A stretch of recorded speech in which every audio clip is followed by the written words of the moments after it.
après être passé par une période où je pensais avoir découvert un métier magnifique. Quand j'ai vu la façon dont les personnes en difficulté étaient traitées, ceux qui s'en occupaient étaient traités avec cette espèce de faille énorme entre le manager, le directeur, jusqu'au point de me rendre compte qu'il y a des managers qui empêchent les gens de travailler correctement. Et donc, je suis passé de cette colère, de cette indignation, à une volonté de comprendre. Ce livre est né d'une situation d'enfermement. Chacun l'a vécu à sa façon, la période du confinement. Ce n'est pas par hasard que j'évoque à plusieurs reprises l'enfermement des travailleurs de la catastrophe de Courrières, par exemple. J'ai eu l'idée de rassembler ensuite plusieurs textes d'origines diverses qui tournent autour de la question du travail. À mon récit de la mine et ses résonances profondes répond le comportement magnifique des infirmiers d'un hôpital proche du Bataclan lors de la nuit tragique, l'hôpital Saint-Antoine. Et puis les interrogations des médecins d'un camp de migrants devant un enfant qui devait mourir.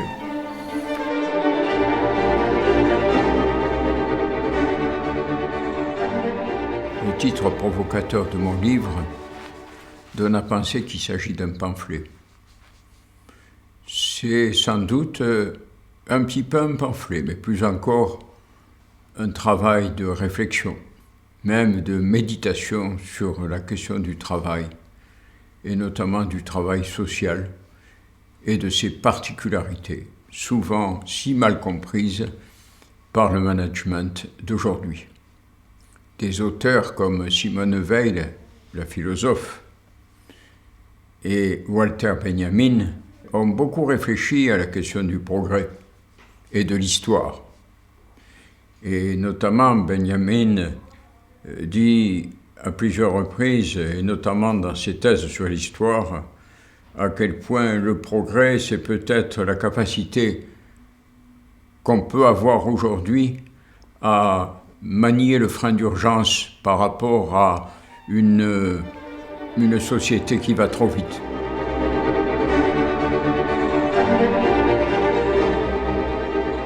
Le travail d'éducateur, je le connais pour l'avoir pratiqué de longues années avant d'avoir pris des responsabilités. J'ai travaillé dans plusieurs systèmes sociaux. En me spécialisant dans la deuxième partie de ma vie professionnelle sur la question du handicap. Et il est vrai que j'avais commencé en prévention spécialisée comme éducateur de rue pendant quelques années. Dans ce parcours assez riche, en tout cas au niveau de sa diversité, j'ai rencontré des équipes pluridisciplinaires de nature très différente, avec ou sans psychanalystes, avec ou sans médecins psychiatres, avec toutes sortes d'éducateurs. Et surtout, j'ai été confronté à la deuxième génération qui a fondé ce métier d'éducateur spécialisé. J'ai eu la chance de rencontrer Fernand Deligny, comme beaucoup d'autres, lorsqu'il s'est retiré dans les Cévennes. Fernand Deligny, avec lequel j'ai eu une correspondance d'une dizaine d'années. Mais des gens aussi comme le professeur Tonkiewicz et évidemment, François Toscaïès, qui n'a cessé de m'inspirer tout au long de ma vie.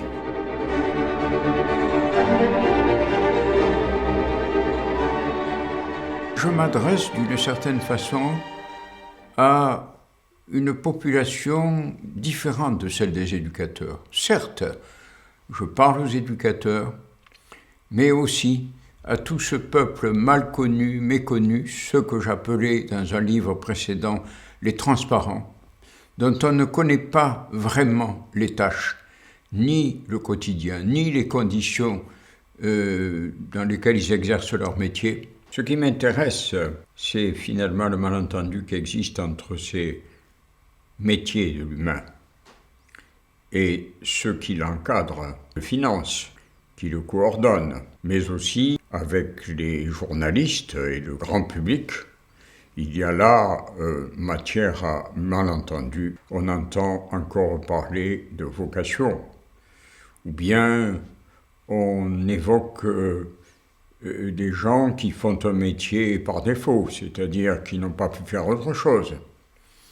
Les choses sont évidemment bien plus compliquées que ça.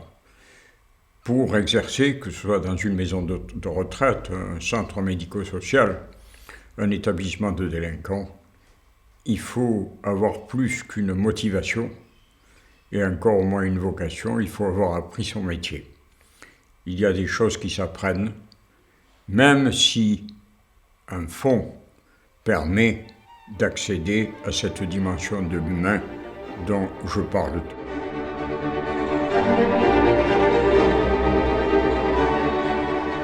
Je parlais tout à l'heure de Walter Benjamin. C'est un auteur qui a beaucoup travaillé la question des contes et des récits de vie. Et il a élaboré toute une réflexion là-dessus, sur ce qu'il appelait les images de pensée ou les images dialectiques. C'est-à-dire, c'est des moments significatifs dans lesquels il y a une sorte d'explosion entre l'avenir, le passé et le présent. Ces images de pensée, on les trouve à toutes les pages de mon livre et que j'ai intitulé 13 novembre dans un hôpital parisien. Il s'agit de l'hôpital Saint-Antoine et des événements de la nuit du Bataclan. La bataille de Rossignol, où 27 000 soldats, le même jour, ont été tués de façon assez inutile. La mine de Courrières, où le même jour, 1066 mineurs ont été tués par un coup de grisou. Alors, ce qui est intéressant dans toutes ces situations, c'est de comprendre comment des choses pareilles ont pu se produire. La mine de Courrières, où un conflit est apparu entre les ingénieurs et les délégués des mineurs. On se rend compte en fait que les ingénieurs ont davantage peur des mineurs que des coups de grisou. Et l'on en vient à la question du management, qui par son étymologie, qui est italienne et dans laquelle il y a le mot main, on peut penser qu'il s'agit d'un maniement subtil. Et c'est vrai que on n'a pas toujours affaire à cela sur le terrain. On a affaire à des dictons et des principes.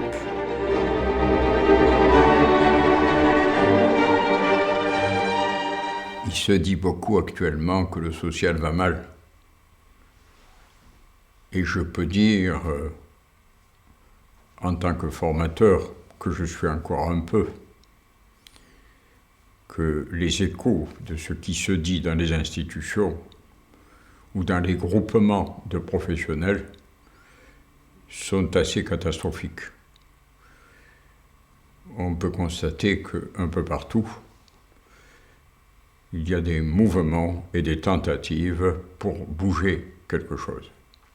Il me semble qu'il est très important d'éviter la déploration et de passer à un travail d'exploration. Je ne prétends pas être le seul à le faire, mais c'est cette question de l'exploration et de la connaissance de ce qui caractérise le travail social, l'acte social, dans le cadre de cette aventure humaine que nous avons choisie, nous autres les professionnels, que je me place.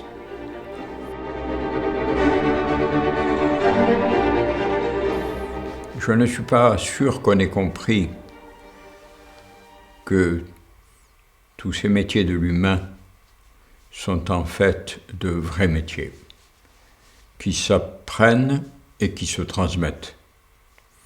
C'est un petit peu le sens de ce que j'ai voulu dire. Parce qu'on assiste actuellement à un processus de déprofessionnalisation. Je ne suis pas sûr qu'aujourd'hui,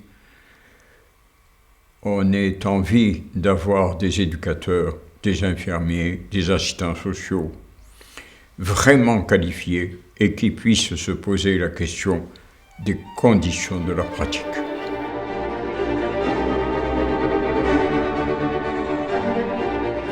bout du compte, l'acte éducatif, thérapeutique, pédagogique ou de soutien prend sa source dans une attention poétique à l'autre.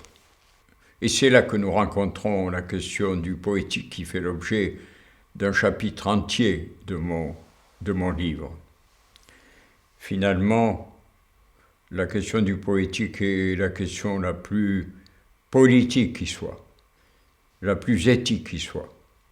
Et je pense qu'il faudrait écrire poétique en mettant un H à poétique pour que les notions de poésie et d'éthique soient entremêlées.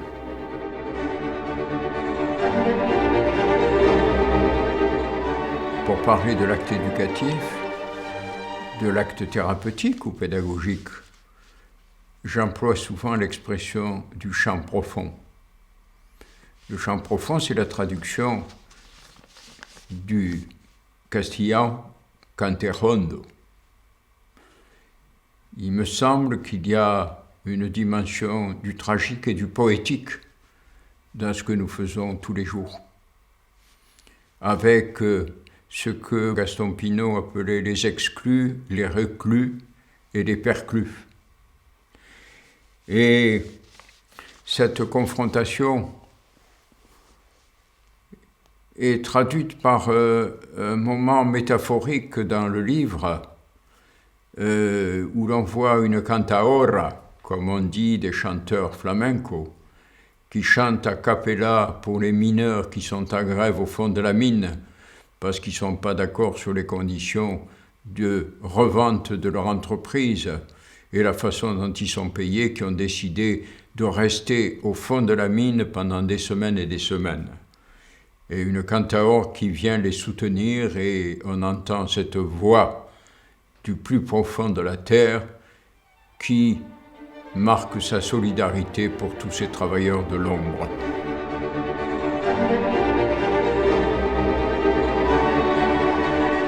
On comprendra que je désigne comme poétique une confrontation au réel dans toute sa saveur. Et c'est dans ce sens que on peut retrouver la pensée d'un Roland Gori, par exemple, qui parle de l'insurrection des consciences, mais aussi celle du pédagogue Paulo Freire, le pédagogue brésilien qui a lutté dans son pays de façon magnifique contre l'illettrisme quand il a écrit La pédagogie des opprimés. Donc, nous voilà dans une position politique qui n'exclut pas l'homme de son champ et qui ne se transforme pas en bureaucratie. Dans un de mes textes, je disais « Quelle revanche ce serait que les travailleurs de l'humain occupent un avant-poste pour nous montrer le chemin d'un véritable progrès, celui qui concerne les relations humaines et la place des plus fragiles dans le monde d'aujourd'hui. »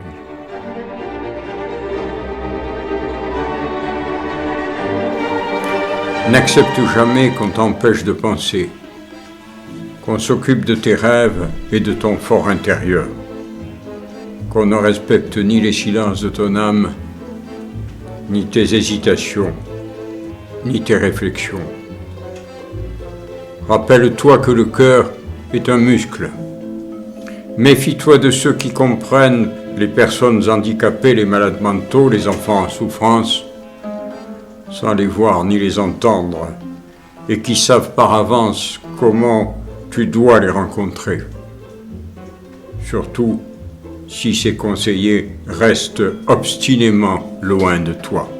Soucie-toi de l'institution, celle où tu travailles, et n'écoute pas ceux qui te disent qu'elle est en déclin. Elle n'a jamais autant essayé de te mener là où elle veut. Elle n'a jamais été aussi forte. Et si quelque chose en face de toi est insupportable, ne le supporte pas.